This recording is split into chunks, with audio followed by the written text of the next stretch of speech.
92편 보십시다. 92편 1절. 지존자여 시편근과 비파와 수금의 정숙한 소리로 여호와께 감사하며 주의 이름을 찬양하며 아침에 주의 인자하심을 나타내며 밤마다 주의 성실하심을 베풀미 좋으니이다. 3절까지.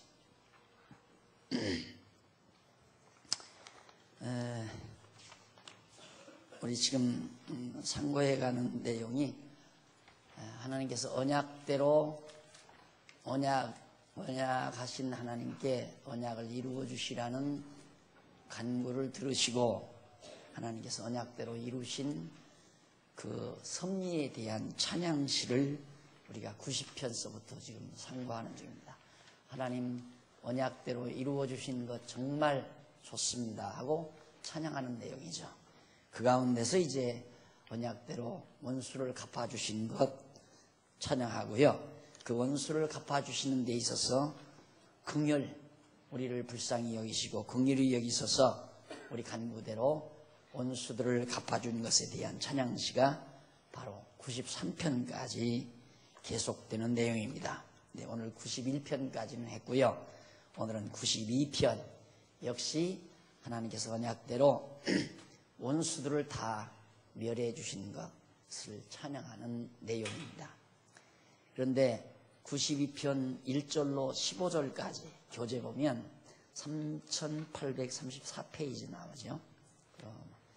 중간 조금 아래 보면 92편 1절로 15절. 악인은 망하게 하시고 의인은 번성하게 하심을 찬양하는 내용입니다. 그러니까 우리처럼 성경을 하나님 당신을 우리에게 계시하시기 위해서 언약하시고 언약대로 이루시는 여호와이심을 계시하는 내용이라고 성경을 포괄적으로 보지 못하게 되면 이런 성경도 도덕적으로 도둑질이나 하고 거짓말이나 하고 남 속여먹기나 하고 사기나 치고 이런 사람들은 망하고 의인 도둑질도 안 하고 거짓말도 안 하고 착한 일 많이 하고 선한 일 많이 한 이런 사람들은 하나님께서 막 번성하게 해주신다. 이렇게 92편에 대한 내용도 그렇게 이해할 수밖에 없죠. 모르니까, 성경을 모르니까. 그래서 이제 이런 일 때문에 성경을 모르니까 악인은 망하게 하시고 의인은 번성케 하신다. 그렇게 해주신 것을 찬양했다. 그러니까 하나님은 악인은 멸망시키고 의인은 번성케 한다. 이렇게 원리적으로 정해놓고 현실 역사를 보면 안 그렇잖아요. 똑똑한 사람은 그게 고민인 거예요. 왜 성경에는 악인은 망하고 의인은 번성케 한다고 그랬는데 반대로 세상에는 악인이 잘 되는 경우가 많고 의인이 못 되는 경우가 많은가. 도덕적으로 윤리적으로. 그러니까 청빈 공무원은 지금도 셋집 살고 있어요. 셋집. 청빈 공무원이 아니고 뇌물 막 받아 챙기는 사람들은 지방에 부동산도 큰 거 가지고 있고 그리고 별장도 하나 가지고 있고 자기 사는 저택도 참 아름다고요. 안 맞잖아요. 그게 니체의 고민이었어요. 현대 인간을 완전히 미치게 만들어버린 자기 제자로 만들어버린 위대한 소위 위대한 스승 니체가 그래서 태어난 겁니다. 니체는 원래 크리스찬이었다고 그러잖아요. 그런데 참 고민이 많아요. 성경을 보니까 안 맞으니까. 그래서 그가 머리가 영리하다는 얘기죠. 그렇지 않으면 그런갑다 하고 죽는 날까지 그냥 살아요. 예수 잘 믿으면 그냥 복받고 잘 사는가 보다 하고 금년 안 내렸으면 내년에는 또 내리겠지. 곰처럼 무직스럽게. 내가 곰 얘기 가끔 하잖아요. 곰이라는 놈이 한번 떠봐도 봐서 야 이게 돌덩어리로구나. 이거 떠봐도 봤대자 또 세게 다가와서 내 머리통 깬다. 머리박을 깬다. 이거 알면 그만 받아야죠. 끝까지 받잖아요. 끝까지 매달린 돌덩어리를. 그래서 그 돌덩어리에 맞아 죽듯이. 왜? 미련한 곰이니까. 인간도 미련하면 고민을 안 해요. 목사님이 그러니까 그렇게 되겠지 뭐. 금년 안 되면 내년에 되겠지. 참으라고 그러니까 참고 기다리면 되겠지. 이러고 우직스럽게 그냥 새벽마다 나가서 울고 불고 복 달라고 아우성 치고 그 미련해서 그러는 거거든요. 근데 니체는 영리하잖아요. 지성인이에요. 지성인. 그렇기 때문에 니체가 고민하던 끝에 아하, 하나님도 아마 늙으셨나 보다. 그래 힘이 지쳤다. 그래서 하나님이 늙어서 이제 자기 능력 발휘를 못하거나 그렇지 않으면 악인을 벌하고 선인을 번성케 하시는 그런 하나님은 이미 늙어서 돌아가셨나 보다. 그래서 이제 사신신학이라고 하는 하나님이 죽었다고 하는 신학을 니체가, 그건 신학이 아니죠. 자기 철학이죠. 근데 그게 정정당당하게 사신신학으로 다가와요. 그래서 그 신학 때문에 구라파 교회가, 유럽의 구라파 교회가 다 사라져 버렸어요. 그 여파 때문에 미국 교회가 지금 점점 문 닫아져 가고 있고요. 그러니까 성경을 성경대로 못 보니까 그런단 말입니다. 지금 여기서 안식일의 찬송시인데 이 92편이 이게 이제 이 찬양은 언약자손이 안식일 아침에 이제 하나님 앞에서 부르는 노래인데 그 역사적 배경과 작가에 대해서는 알려지질 않아요. 누가 지었는지 그 배경 역사는 무엇인지는 잘 모르지만 어쨌든 안식일에 하나님 앞에 부르는 찬송시가 92편이에요. 근데 그 내용 전체가 요약을 하면 악인은 망하게 하시고 의인은 번성케 하신다. 여기서 악인이란 불택자들, 이방민족, 불택자를 말하는 여호와를 경외하지 아니하는 불택자, 이게 악인이란 말입니다. 이 공자의 도덕을 기준으로 한 악인, 의인이 아니에요. 그런데 끝없이 자꾸만 더더군다나 우리나라와 같은 이런 유교 문화권 속에 바로 기독교를 받아들이다 보니까 유교라고 하는 문화의 바탕에다가 그런 유교 문화의 그림이 진하게 그려진 바탕에다가 세로판지와 같은 투명색 기독교라고 하는 종이를 올려놓은 거예요. 그러니까 종이 위에 이렇게 흐미하게 비치는 그림은 유교적인 바탕이 그려져 있는 거죠. 거기에 그 바탕 위에다가 이제 기독교를 짜집기해서 집어넣는 거예요. 그것이 한국적 기독교예요. 이런 문제에 대해서 이제 다음 이번 노회를 기화로 해가지고 우리 이제 총회 전체에 그런 포럼을 가지려고 하는데 한국장로교회 어제와 오늘과 내일 그게 소주제로 이제 한국장로교회의 근대 역사에 대한 허와실 첫 시간 그런 강의가 나가고요.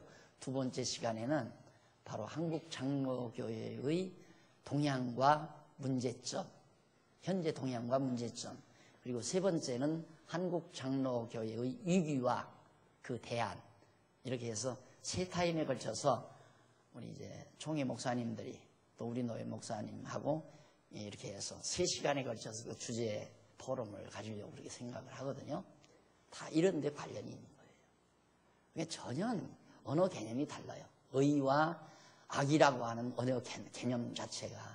그건 하나님 중심으로 한 의와 악을 생각을 해야 맞아떨어지는 건데 공자가 만들어 놓은 의의 개념, 선의 개념, 악의 개념을 도입해다 놓고 그것으로 성경 내용을 갖다가 풀어나가니까 성경이 보일 리가 없죠. 바르게 보이지를 않는다 이 말이에요. 그리고 또 그리스의 그 문화도, 그리스 문화도, 그리스 신화 우리 잘 알잖아요. 악신과 선신 해서 여기도 악신과 선신은, 악신은 사람을 막 괴롭히는 신으로 나타나고 선신은 악신에게 쫓김당하는 이제 인간을 구원해내는 그런 이제 신화들로 대부분 엮어져 있죠. 그러니까 그런 자기네들의 문화 속에서 만들어진 그런 언어 개념들을 성경을 갖다가 개념들에다가 성경의 언어들을 갖다가 다 짜집기해서 붙여가지고 성경을 해석하려고 하니까 해석이 안 되잖아요. 그래서 그게 서구신학이에요. 그렇게 만들어 놓은 것이. 이게 서구신학이라고 하는 것은 지금까지 우리 기독교 진리가 전승해 오는 그 하나의 옷이 어떤 옷이냐면 그 시대의 문화, 특히 그리스 문화의 옷을 입고 기독교 진리가 그 옷을 입고 나타난 거예요. 그러다 보니까 바르게 보일 리가 없죠. 그래서 서구신학이 지금 서양길에 접어들고 석양을 맞이하게 된 겁니다. 이게 새로운 올바른 성경대로의 신학이 나타나야 되는데 그게 바로 성경신학 아니에요. 성경이 말하는 신학이 뭐냐. 그래서 여러분 지금 여러분들은 대단한 시기에 지금 우리가 지금 생존해 있고 지금 이 자리도 대단한 역사적 시점이라고 하는 거 이걸 못 느끼면 흥분이 안 되죠. 이걸 느껴야 흥분이 되고 사는 맛이 나고 와 우리 대단한 예를 들면 여러분들이 만약에 그리스를 찾았다. 그리스를 찾았는데 그리스 아카데미 하우스에 딱 가가지고 소크라테스나 플라톤이라고 하는 그 선생이 또 앉아가지고 강의했던 그 의자에 여러분들이 만약에 한번 앉아봤다. 그것만으로도 대단한 의미가 있다고 생각하겠죠. 야, 세계 문명사를 지배해온 플라톤 철학. 소크라테스는 질문만 던지고 구체적인 학문적 이론은 안 만들었어요. 소크라테스는. 근데 소크라테스의 제자가 플라톤인데 플라톤 시대의 아카데미 하우스 그게 이제 만들어져 가지고 거기서부터 세계를 지배하는 지식을 거기서 만들어내잖아요.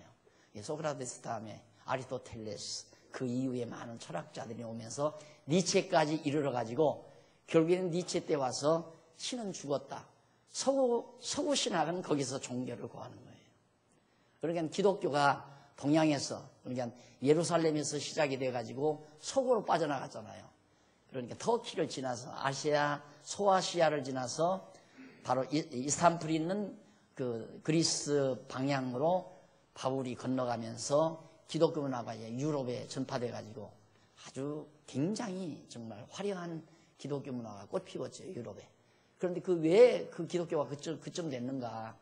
그쯤 된 것은 이제 어거스틴이 출생하면서부터 어거스틴이 이제 출생하면서 4세기경에 거기서부터 어거스틴이 이상한 얘기를 하기 시작해 가지고 그게 이제 로만 캐톨릭으로 빠지고 그리고 이제 계속해서 성경을 상고하다 보니까 아까 말씀드린 대로 뭐 악인이 망한다는데 하나님은 악인을 망하게 하고 의인은 번성하게 한다는데 세계 역사를 보니까 지독한 민족이 다 영화를 누리고 부를 누리고 세계 1등 대국으로 등장을 하고 이런 현실이 나타나니까 니체는 고민이 된 거죠. 정말 이렇게 선악간의 심판을 분명히 하는 신이 살아 존재한다면 이 세상은 빨리 악이 다 제거돼야 되는데 점점 악이 성행하니까 안 맞잖아요. 성경과. 그러니까 성경은 이건 하나님의 말씀이 아니다라고 주장하는 사람도 있고 니체는 아예 노골적으로 그런 신은 죽었다. 그러니까 그 신 의지하지 말고 우리 인간이 이따위의 정의사회 즉 선이 실현되는 아름다운 그런 유토피아의 세계를 우리 인간의 의지적 노력으로 만들어가야 한다. 시댁에 의지하지 말자. 그 말에 완전히 그냥 유럽의 지성들이 다 반해버린 거예요. 그러니까 교회들이 다 쓰러져 넘어가고 교회 문이 닫혀져 버리고 시간 문제예요. 한국도 이거. 우리 한국이 아직도 젊은이들이 이게 이제 그런 사고가 왜 그러면 대학에서 우선 철학개론도 안 가르치잖아요. 대학 들어가면 뭐합니까? 밥벌이, 밥 얻어먹고 살 수 있는 기술, 밥 얻어먹고 사는데 필요한 지식, 토막 지식 공부하는 게 대학 아니에요. 원래 대학은 그게 아니잖아요. 대학은 인간으로서 최대의 큰 학문, 클 때자 대우락자네 큰 학문을 배우는 곳이 대학 아닙니까? 근데 완전히 지금 대학이 아니라 기술을 나오게 돼요. 기술 배우는 것. 기술학교. 돈 벌어먹고 사는 기술학교. 이게 무슨 대학이에요, 이게. 그러니까 그런 깊이 있는 사고를 할 머리가 없어요. 왜? 빨리 이거 직장 잡아가지고 돈 벌어서 내가 마음에 드는 여자 아내로 맞아 들어가지고 혹닥혹닥 먹고 행복하게 살아야 되겠는데 그게 안 되니까 뭐 지금 뭐 신이 죽었느냐 살아 이건 무관심이 전혀 관심이 없는 거예요. 그러니까 아직도 기독교가 이렇게 그대로 문 열어놓고 이런 정말 형편없는 정말 초라한 기독교가 문을 열어놓고 수만 명, 수십만 명을 영접해서 거기서 기독교라고 존재하고 있는 거지. 정말 이 다음 이 젊은 세대들이 깨어나서 사고가 제대로 돌아가고 비판력이 생기게 되면, 그러니까 지금 교회 중에 교회들에 젊은이들이 없잖아요. 그러니까 젊은이들을 끌어들이기 위해서 젊은이들이 좋아하는 게 뭐냐? 이거다 이거예요. 그래서 강당에서 이거 하고 손을 들고 막 차마 강당에서 막 한마디 합시다. 지랄병이죠. 그런 현상이 언제 나타났냐면 뭐예요? 가끔가다 복음 막 이렇게 간질 환자가 멀쩡하다가도 그게 증상이 나타나면 막 비비 꼬면서 막 뒤틀리면서 막 빙글빙글 굴고 그래요. 그게 명춤이에요. 아마 그 사람 간질 시작돼가지고 춤대회에 가면 그 사람이 탑 될 거예요. 탑.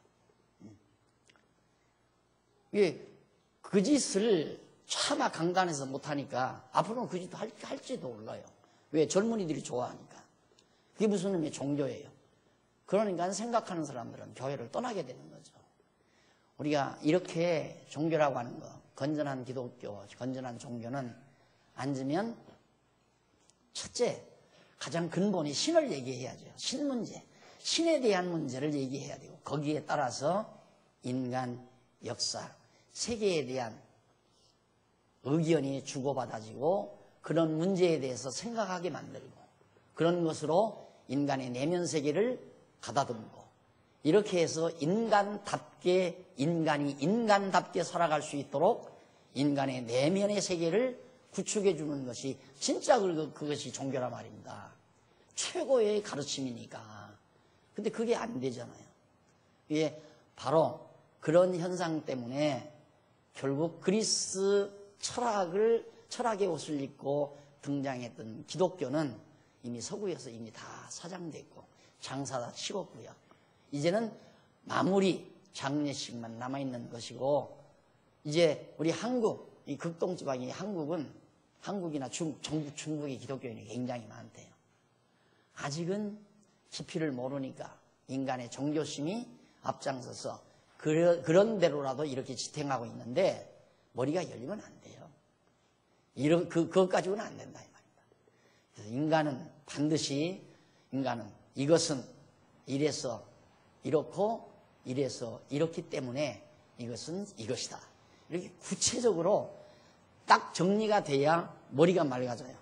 그게 딱 풀려져야 머리가 말끔해지고 총명이 돌아오고, 총명이.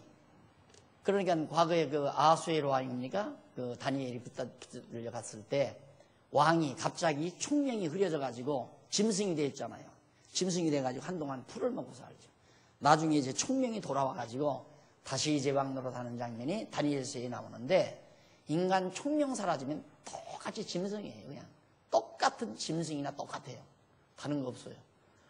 그러니까 그렇게 되어지려면 서구 문명의, 서구 철학의 옷을 입고 등장한 기독교를 안 된다면 그냥 성서액면 그대로, 이 성경이 말하는 그대로의 내용을 바르게 우리가 이해해야, 그래야 이제 정말 기독교가 기독교다운 그런 기독교로 자리매김이 된다. 그러니까 악인은 망하게 하시고 의인은 번성케 하신다. 왜? 이미 하나님께서 언약 자손이 번성할 걸 약속했잖아요. 생육하고 번성하라, 땅을 정복하라, 그리고 다스리라. 하나님이 약속이 있기 때문에 언약 자손은 악인에게 잠시 눌리는 듯해도 절대 언약 자손은 망하지 않는다. 진짜 궁극적으로 망하는 것은 악인, 불택자, 이방민족이 망한다 이 말이에요. 그게 하나님께서 언약대로 이루어 줬다 이 말. 어떻게? 이방민족은, 대적들은 멸망시키고 하나님의 택한 백성들은 구원해 주셨다. 다시 번성하게 해 주셨다. 그러니 하나님께 찬양하는 내용이 92편이란 말입니다. 그래, 이 92편 자체가 바로 하나님께서 보수해서 언약대로 원수를 갚아서 긍휼을 베풀어 주신 하나님을 찬양하는 내용이라고 그랬잖아요. 그래, 하나님 언약대로 이방 원수 대적들은 다 멸하고 하나님의 택한 백성들은 다시 구원해 주신 사실, 이걸 노래하는 내용, 찬양하는 내용이 92편이다. 그리고 1절로 4절까지 보면 35페이지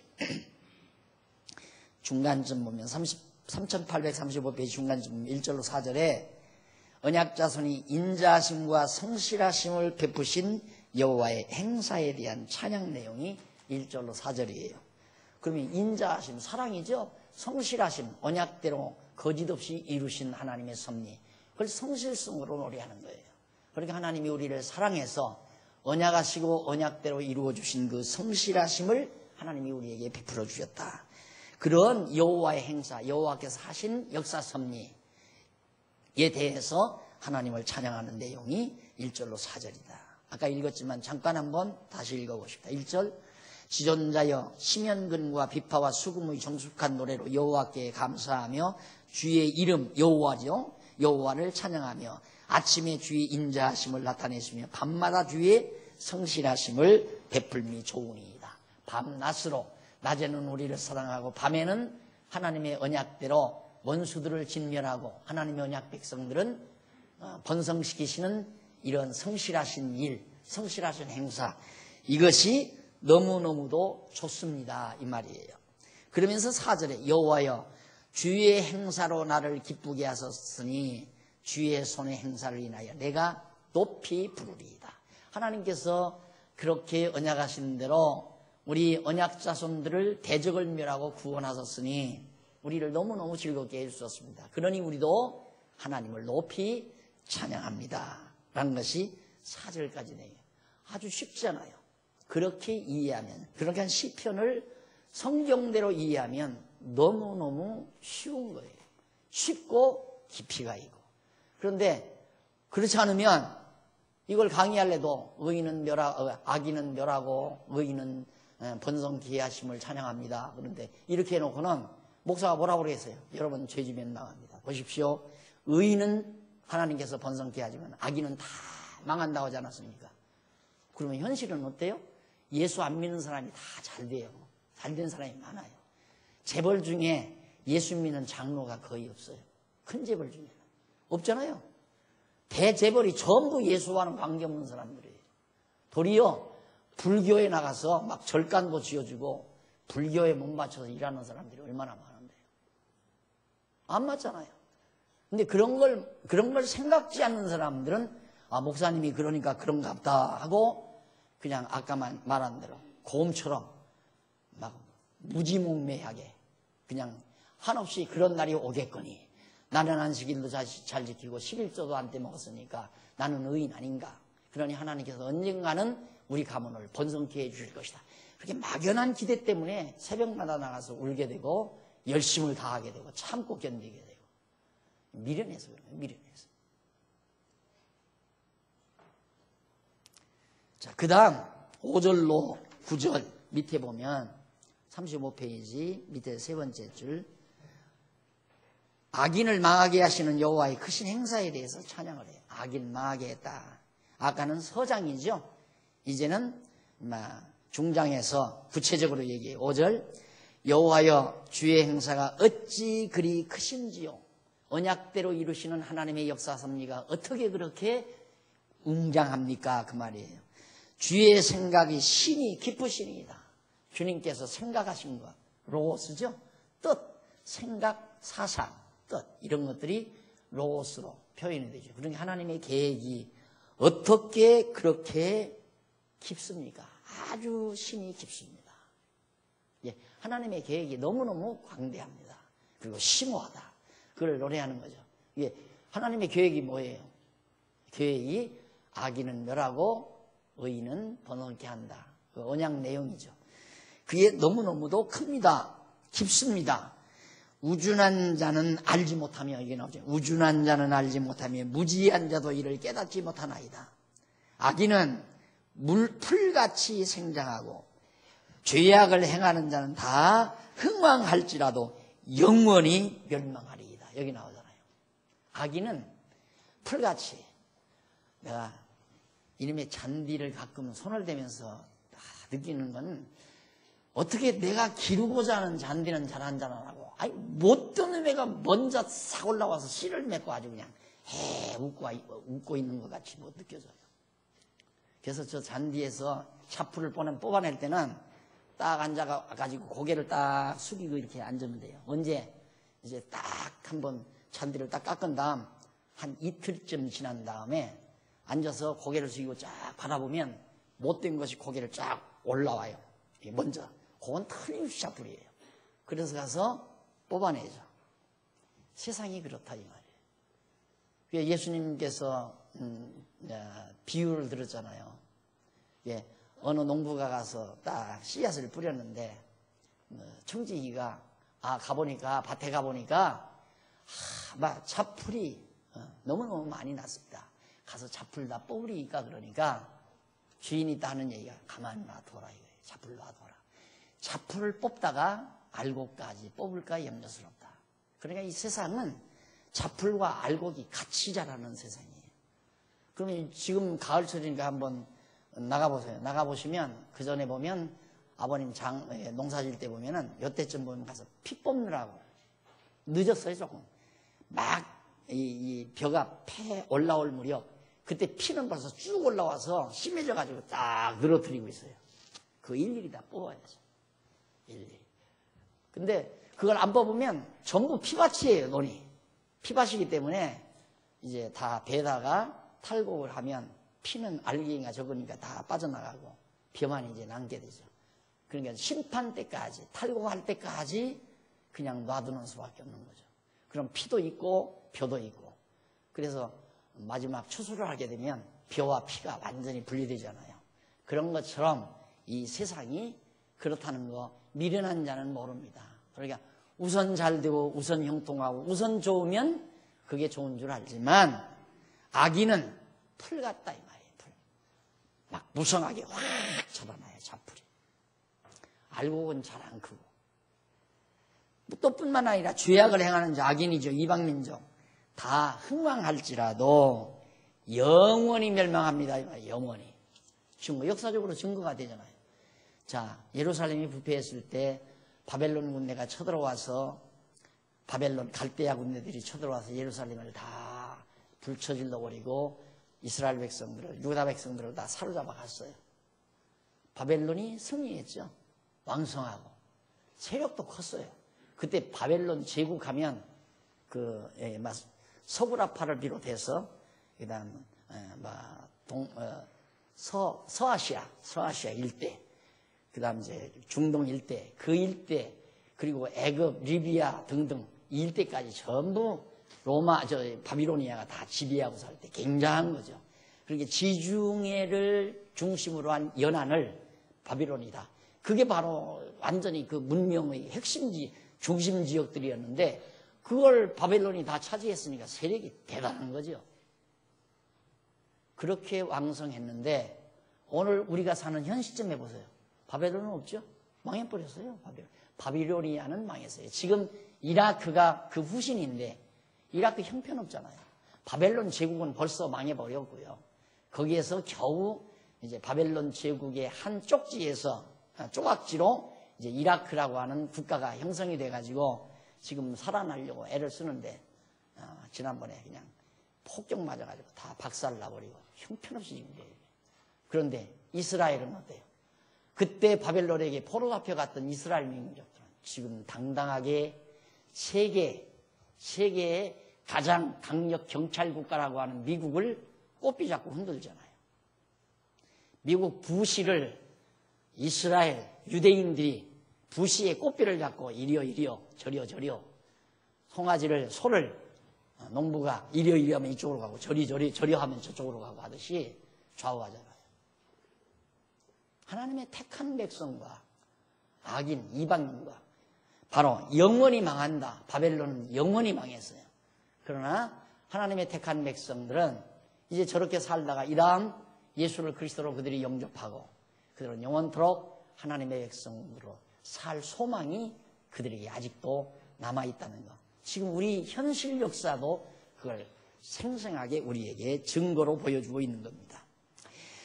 자, 그래서 이제 9절까지 해서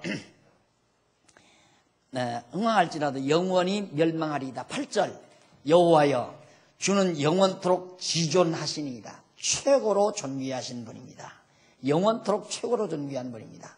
여호와여 언약대로 이루시는 분이여. 9절 주의 원수 곧 주의 원수가 패망하리니 죄악을 행하는 자는 다 흩어지리이다. 로마도 다 흩어졌고 바비로니아도 흩어졌고 아시리아도 흩어졌고 바비로니아도 흩어졌고 그 다음에 헬라 제국도 흩어졌고 로마 제국도 다 흩어져 버렸습니다. 강력한 제국들 아닙니까? 다 흩어졌습니다. 결국 그들이 다 그리스도를 대적한 여호와 하나님을 대적하는 세력들이었죠.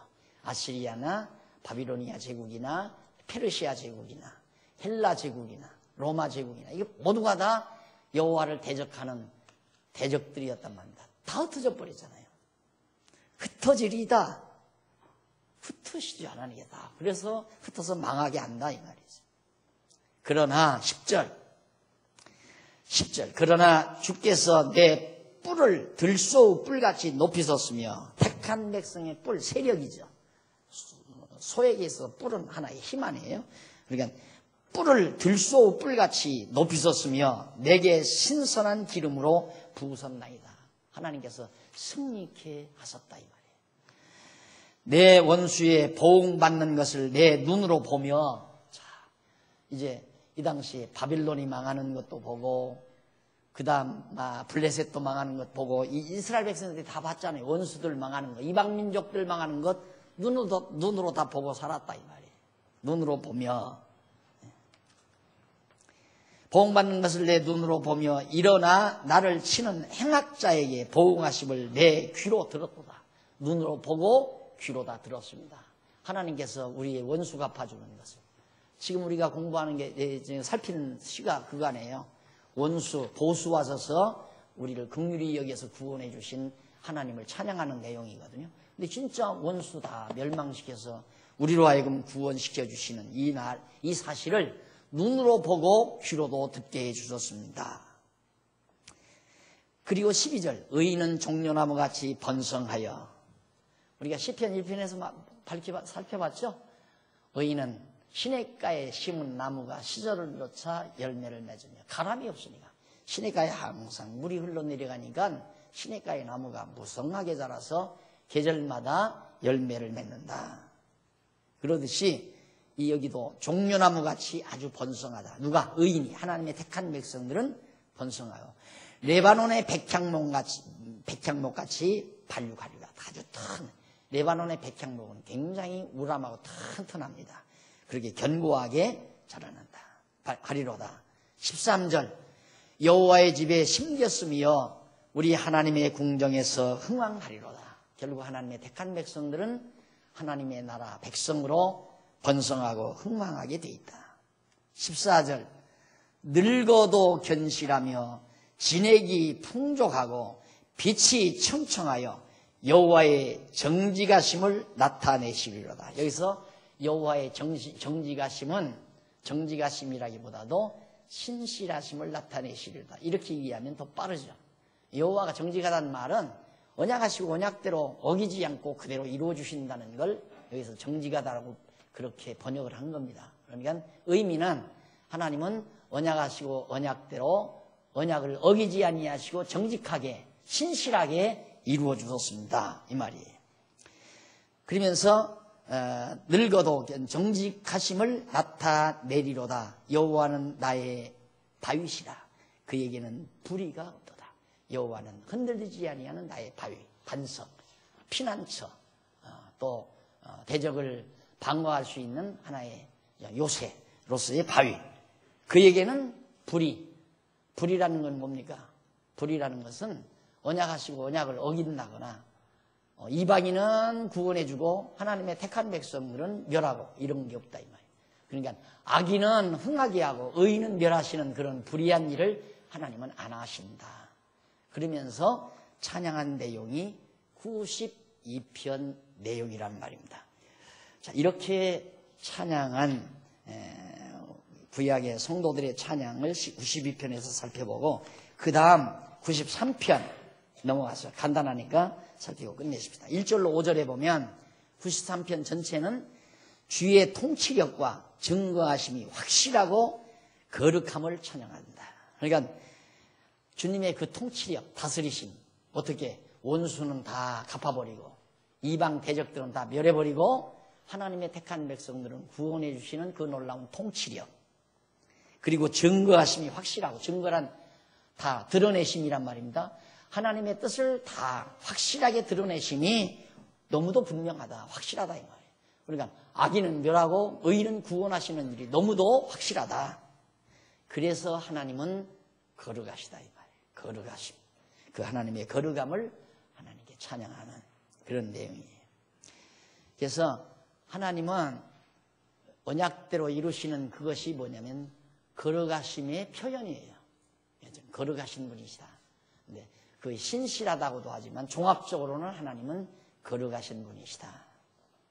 1절로 4절은 이 노래 역시 이건 다윗이 이스라엘 왕위에 오를 때에 부른 노래로 그렇게 짐작이 됩니다. 다윗이 왕위에 오를 때, 그때 다윗이 불렀던 노래로 짐작이 돼요. 이제 왕위에 오르는 장면이 사무엘하 5장에 나오는데 1절로 4절에 보면 다윗이 영원한 통치자이신 여호와의 권위와 능력에 대한 찬양을 노래합니다. 어제 어느 목사님이 인터뷰를 하자고, 총회장이 됐으니까 인터뷰를 해야 한대요. 그래야 신문에 난대요. 그래서 인터뷰를 하는데 총회장이 되신 소감이 어떻습니까? 그렇게 물어요. 그래서 나는 학창시절에 우리 이 장로교가 주류와 비주류가 갈라질 때 한 30여 년 전 되죠. 30여 년 넘었는데 그거 갈라질 때 너무너무, 이거 국회는 아무것도 아니에요. 아주 뭐 경찰, 국회는 보니까 경찰들 동원해서 바리케이트 치는 법은 없더라고요. 그런데 그 당시에는 경찰들을 완전히 동원해가지고 예배당으로 경찰들이 이 바리케이트를 치고, 그러면서 이제 주류와 비주류 싸움이 벌어져가지고 총회가 갈라졌어요. 그래서 야, 이놈의 교회 정치가 완전히 사단의 집단처럼 돼 있구나. 그렇다고 해서 교회를 박차고 나갈 수는 없잖아요. 근데 나는 지금도 참 신기한 게, 나 같은 성격의 소유자가 어떻게 그런 꼴을 보면서 그 밑에 붙어 있었나. 그냥 아웃사이드로 빠져나오지 않고. 그런데 이상하게요, 다 나와서 목사님, 우리 의기투합해서 종교개혁합시다, 한국교회 개혁합시다 하면서 그런 사람 참 많이 왔었어요. 그래서 아이고, 당신이 하시면 난 개혁할 능력이 없습니다. 능력이 없다는 말은 개혁은 하나님이 하시지 인간이 하는 게 아닙니다, 그 말이거든요. 그래서 다 걷어치우고, 그래도 부패하고 썩어졌지만 내 집이다 이거예요. 교회니까, 총회니까. 그래서 안으로 기어들어가는 거죠, 자꾸. 그러다 보니까 비주류로 활동을 해서 교회를 좀 정화시키자 하다가, 비주류 활동하다가 그 안에서 또 나를 죽이려고 그러더라고요. 그 다음부터는 아이고, 총회는 손대지 말자. 그게 정치를 안 했어요. 전혀 정치를 모르고 자라고, 정치하려고도 안 하고. 그래서 총회를 그렇게 계속 다녀서도 한 번도 총회에서 발언해 본 적이 없잖아요. 발언 한마디 해본 적이 없어요. 그런 내가 오늘 총회장을 하나님께서 시켜줬는데 왜 시켰느냐? 네가 총회장 하지 말고 총회장 자리 비워놔라. 내가 총회장이다. 하나님이 그러시는 것 같아서 그런 느낌을 받는다고 나는 총회장 안 합니다. 우리 총회장은 하나님이 직접 이 총회를 다스릴 겁니다. 다윗이 이스라엘의 왕이었지만은 다윗은 하나님의 백성으로 살았듯이 내가 비록 이 교단의 총회장이지만은 하나님 앞에서는 내가 하나님의 다스림을 받는 목사로서, 성도로서의 자리에 앉아서 그렇게 살아가려고 합니다. 그런 대답을 했습니다. 했는데 진짜 맞아요. 다윗이 자기가 왕위에 올라서 하는 얘기가, 나는 치리자가 아닙니다. 하나님이 다스려 주십시오. 하나님은 영원한 통치자이십니다. 나는 하나님의 청지기에 불과하다는 얘기죠. 그러면서 하나님의 권위와 능력에 대한 찬양을 하나님께 돌리는 그런 내용이 거기 나와요. 한번 읽어보십시다. 여호와께서 통치하시니 스스로 권위를 입으셨도다.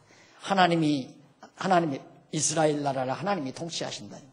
여호와께서 능력을 입으시며 따섰으므로 세계도 견고히 서서 요동치 아니하니이다. 하나님께서 온 세계도 지배하시고 다스리시니까 별들이 아까 방금 찬송 불렀나요?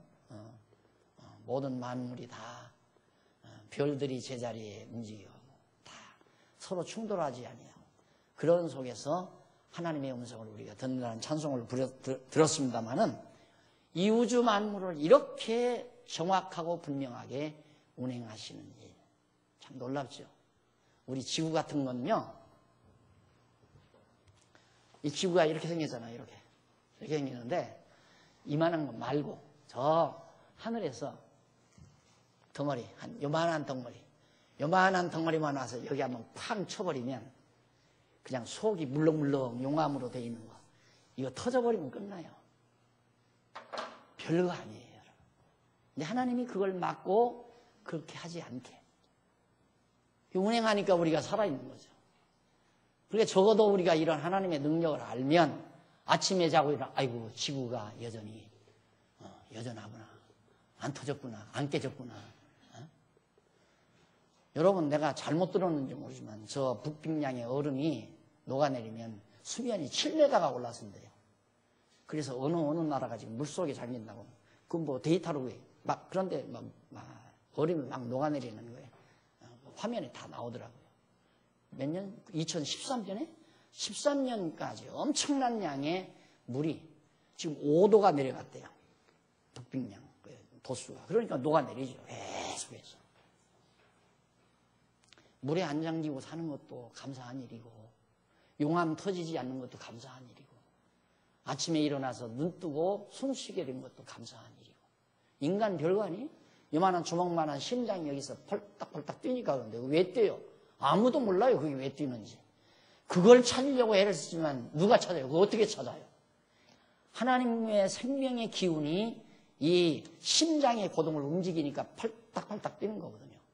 하나님께서 잠시 생명의 기운 중단해버리면 그냥 뻣뻣이 굳어져 버려. 인간 별거 아니란 말입니다. 그걸 알고 살아야 인간이 주제 파악을 하는데 그런 하나님을 모르니까 오만방자하고 남보다 조금 집만 좀 큰데 살아도 어깨가 우쭐우쭐 올라가고 돈만 몇 푼, 월급만 몇 푼 더 받아도 그냥 목에 힘주고 살고 그런 어리석은 삶을 인간들이 살아가는 거죠. 이제 다윗이 그런 하나님의 능력을 알고 이런 전능자가 이런 엄청난 힘을 가지신 하나님이 우리를 통치하십니다. 그러니까 저 엄청난 대적도 우리의 대적도 하나님이 깔끔하게 다 진멸시켜버리고 다윗 죽이려는 세력이 얼마나 많았어요. 사울의 세력들이 다윗 죽이려고 했죠. 그 다음 아들라 못된 놈의 불효자식 압살롬의 세력들이 막 또 단합해서 왕궁에 앉아있는 다윗을 죽여버리고 자기가 왕좌를 뺏으려고 난리를 치고 그런데 하나님께서 깨끗하게 다 정리해버리고 블레셋이 쳐들어오고 아말렉이 쳐들어오고 모압이 쳐들어오고 그때마다 하나님께서 다 척결했어요. 블레셋 군대들이 막 새까맣게 들어왔을 때 아무도 나가서 싸우려고 하네. 왕이라고 하는 주제가 사울이라고 하는 왕이라는 주제꼴이 벌벌벌벌 들어가서 벌벌 떨고 있으니 누가 나가서 싸우려고 그래. 그런데 초동목동 다윗이 아장아장 걸어서 나는 저들이 모독하는 여호와의 이름을 가지고 나가서 싸우겠습니다. 사울이 갑옷을 내다 주면서 이거라도 입고 나가거라 해서 입어보니까 투구만 써도 어깨가 다 덮이고 딱 갑옷을 입으니까 완전히 몸 다 덮여서 발이 보이질 않아. 질질 끄신다고. 내게 맞지 않습니다. 다 벗어 판개쳐버리고 돌멩이 너댓게 주워가지고 갔잖아요. 너는 칼과 창을 의지하고 내게 나오지만 나는 네가 모독하는 만군의 여호와의 이름으로 나오노라 하면서 돌멩이 하나 던진 것이 그 장수 골리앗 장수의 이마를 명중시켜서 쓰러뜨리리라. 그만 다 풍지박산 다 나가떨어져요. 그게 다윗이 그런 게 아니라 말입니다. 하나님께서 다윗을 도구로 쓴 것뿐이죠. 그러면 다윗은 그걸 알기 때문에 이 나라, 이 의인의 나라, 하나님의 택한 백성을 하나님이 다스립니다. 그러니까 편히 잠자는 거예요. 파수꾼이 아무리 잠자지 않고 지킨다 할지라도 하나님이 지켜주지 아니하시면 다 허사다 이 말이에요. 여호와께서 집을 지키지 아니하시면 지키는 자의 수고가 다 것이다. 성을 지키는 자. 여호와께서 집을 세우지 아니하시면, 여호와께서 다윗 왕가를 세우지 아니하시면 세우려고 노력하는 다윗 왕가의 모든 자손들의 수고가 할 것이다.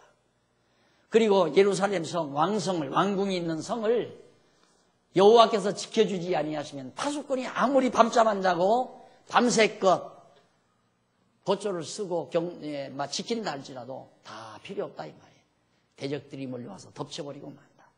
그게 다윗이 가졌던 여호와에 대한 신앙이었고, 그런 신앙 속에서 나온 시가 그 유명한 여호와께서 집을 세우지 아니하시면 세우는 자의 수고가 헛되고 여호와께서 성을 지키지 아니하시면 파수꾼의 경성함이 허사로다. 얼마나 멋있는 시입니까? 그런 시대. 이것이 곧 우리의 신앙의 고백이고 우리가 불러야 될 찬양이고. 자, 그러면서 3절 여호와여 큰 물이 소리를 높였고 큰 물이 그 소리를 높였고 큰 물이 그 물결을 높이나이다. 높이 계신 여호와의 능력은 많은 물소리와 바다의 큰 파도보다 위대하시니이다. 그러니까 여기서 파도, 물소리, 이건 대적들이 쳐들어오는 소리. 큰 바다에서 막 넘실거리면서 파도 치면서 쳐들어오는 파도 마냥 이방 대적들이 막 이렇게 쳐들어온다 이 말이에요. 그런데 하나님의 힘은 그보다 더합니다 이 말이에요. 무섭죠. 막 해일, 큰 해일이 몰려올 때 얼마나 무섭겠습니까? 그런데 다윗은 그보다도 여호와의 능력은 많은 물소리와 바다의 큰 파도보다 위대하시나이다. 5절 여호와여 주의 증거하심이 확실하고, 주의 증거란 하나님의 그렇게 능력이 크다는 것을 다 보여준 것이 너무 분명합니다 이 말이에요. 확실하고 거룩함이 주의 집에 합당하여 영구하리이다. 하나님은 절대 이해하다 아니라 하거나 언약하시고 언약대로 이루시지 않거나 그런 일은 없이 참으로 거룩하신 하나님이 거룩하시면 영원히 계속될 것입니다 라고 노래한 것이 93편의 찬양입니다. 여러분, 우리 마음속에, 우리의 심령 속에 늘 사라지지 아니하는 이런 노래, 이런 아름다운 시가 우리의 내면의 세계를, 우리의 감성의 세계를 늘 지배하고 산다면 우리는 근심도 걱정도 두려움도 다 사라져버리고 당당함만이 하나님은 나의 통치자시라. 이것이 바로 우리가 세상을 이겨나가는 힘이라는 것을 말씀을 드리면서 오늘 93편까지 여러분에게 소개해드렸습니다. 다음 시간에는 보수에 대한 간구와 찬양시입니다. 94편에서부터 101편까지 나오는 내용의 찬양을 하나하나 시간 되는 대로 살피기로, 감상하기로 약속하면서 오늘 강의 마칩니다. 기도하십시다. 살아계신 하나님 아버지, 은혜를 감사합니다. 눈으로 보이지 아니하시는 여호와 하나님이시기에 눈으로 보는 것만을 추구하며 살던 우리가 실족할 때가 참 많습니다. 하나님 아버지, 눈으로 보이는 것은 눈으로 보이지 아니하는 것이 지배한다는 사실이 너무도 분명하지만 우리가 미련해서 눈으로 보이는 것에만 관심이 기울어지고 생각이 집중될 때가 많습니다. 보이지 아니하는 여호와 하나님의 능력이 온 세계를 주관하시고 다스리시고 우리가 살고 있는 이 터전을 보존해 주시는 여호와 하나님이심을 우리들이 늘 기억하고 살아야 될 줄 알면서도 그 여호와 하나님 잊어버릴 때마다 작은 것, 소소한 것, 째찌한 일들 때문에 마음 상하고 괴로워할 때가 많사오니 주여 우리의 마음을 넓히시고 생각을 넓혀 주시옵소서. 날마다 큰 사고 없이 이 땅에서 숨쉬고 살게 하시는 하나님의 전능하신 능력 앞에 우리 모두 의존하면서 여호와 하나님의 능력을 찬양하며 사는 슬기로운 종들 되게 해 주시옵소서. 예수님 이름으로 기도드립니다. 아멘.